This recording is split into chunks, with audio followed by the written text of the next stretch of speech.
राधे राधे दोस्तों, कैसे हैं आप सब? यह बताने के लिए कमेंट बॉक्स में हर हर महादेव हमेशा की तरह जरूर से लिखिएगा। सनातन हिंदू धर्म में पूजा पाठ का विशेष महत्व होता है, लेकिन पूजा पाठ करते समय इसके नियमों को ध्यान में रखना चाहिए, तभी पूजा संपूर्ण मानी जाती है। जाने अनजाने में हम लोग पूजा के दौरान कई तरह की गलतियां कर देते हैं, जिस कारण हमें पूजा का लाभ नहीं मिलता है। पूजा का जो पुण्य फल है वो हमें नहीं मिल पाता है और हमारी पूजा आधी अधूरी रह जाती है। तो इसलिए पूजा के लिए हमें जिन जरूरी बातों को ध्यान में रखना चाहिए, आज के वीडियो में हम वही जानेंगे। तो आज मुझे अपने जो पूजा घर की है वो सफाई करनी थी, क्योंकि पूजा जो आपका पूजा घर है, मंदिर है, अलमारी है, जहां आपने भगवान जी को बिठाया है, तो उसकी नियमित रूप से हमें साफ सफाई का भी विशेष ध्यान रखना चाहिए।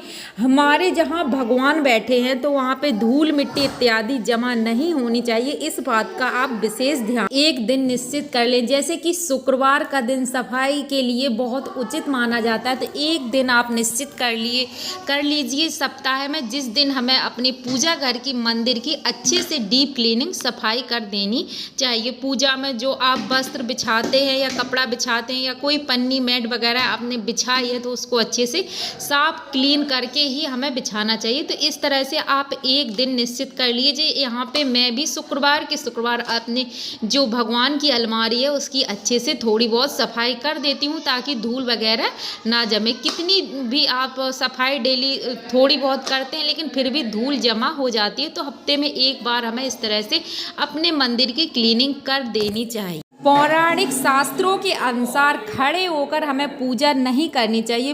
खड़े होकर पूजा करना सही नहीं माना जाता है।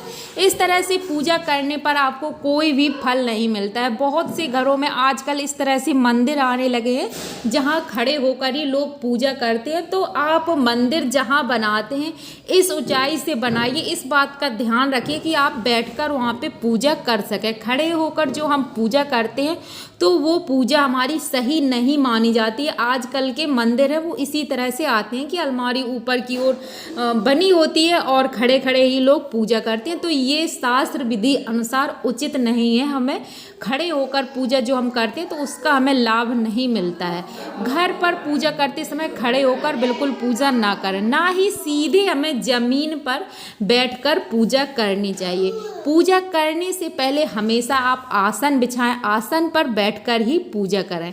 इसके साथ ही सिर ढके बिना पूजा नहीं करनी चाहिए। पूजा में बैठे भगवान को स्नान आदि कराएं, पूजा कराएं, तब आपको अपना सिर ढक लेना चाहिए। पहले तो मैं मंदिर की अच्छे से सफाई कर स्त्री हो या पुरुष हो, पूजा करते समय सिर को दुपट्टे से या रुमाल से ढकना चाहिए। मानता है सिर को ढके बिना पूजा करने से सारा लाभ, पुण्य फल आकाश में चला जाता है। उसका लाभ हमें गौरी मैया सबको मान्यता के अनुसार जहाँ पर हम पूजा करते हैं उस स्थान का फर्श मंदिर के फर्श से ऊपर नहीं होना चाहिए। इस बात का भी विशेष ध्यान रखें कि भगवान का जो स्थान है वो नीचे और आप ऊपर बैठे, इस तरह से नहीं होना चाहिए। भगवान का जो स्थान है वो थोड़ा सा ऊंचा होना चाहिए, जो कुछ समय के लिए हमें संसार मोह माया से हटाकर एक आध्यात्मिक संसार में पहुंचाता है, जहां हमें शांति, सद्भावना और पवित्रता का आभास होता है। ऐसे में पूजा अर्चना करते समय नियम और पवित्रता को भी ध्यान में रखें। पूजा करते समय हमेशा पूर्व दिशा की ओर मुख करके बैठना चाहिए। अपने दाहिने ओर घंटी, धूप, दीप, अगरबत्ती आदि रखना चाहिए। पूजा करते समय आपने जो पूजन की सामग्री रखी है, फल, फूल, जल का पात्र और शंख इत्यादि रखना चाहिए। इस तरह पूजा करने से शुभ फल की प्राप्ति होती है। साथ ही इस बात का विशेष रूप से ध्यान रखें, जो व्यक्ति पूजा में बैठा है उसके माथे पर तिलक जरूर लगा हो। पूजा करें या शाम को पूजा करें, घर में दीप जरूर से प्रज्वलित करें। भले ही आप सुबह की, बहुत से घरों में सुबह दीप नहीं जलाते हैं, धूप बत्ती से ही आरती कर देते हैं, लेकिन दीप जलाना बहुत ज़रूरी होता है। घर में आप सुबह जब पूजा करें तो एक दीप जरूर से प्रज्वलित कर दें और मंदिर में एक लोटा जल भरकर रखें और एक दीप प्रज्वलित करके ही रखें। मिलते हैं दूसरे वीडियो में, तब तक शिवाय नमस्तुभ्यं। पूजा करने का अगर आपको हमारा तरीका पसंद आया हो तो वीडियो को एक लाइक जरूर कर दीजिए और चैनल को सब्सक्राइब कर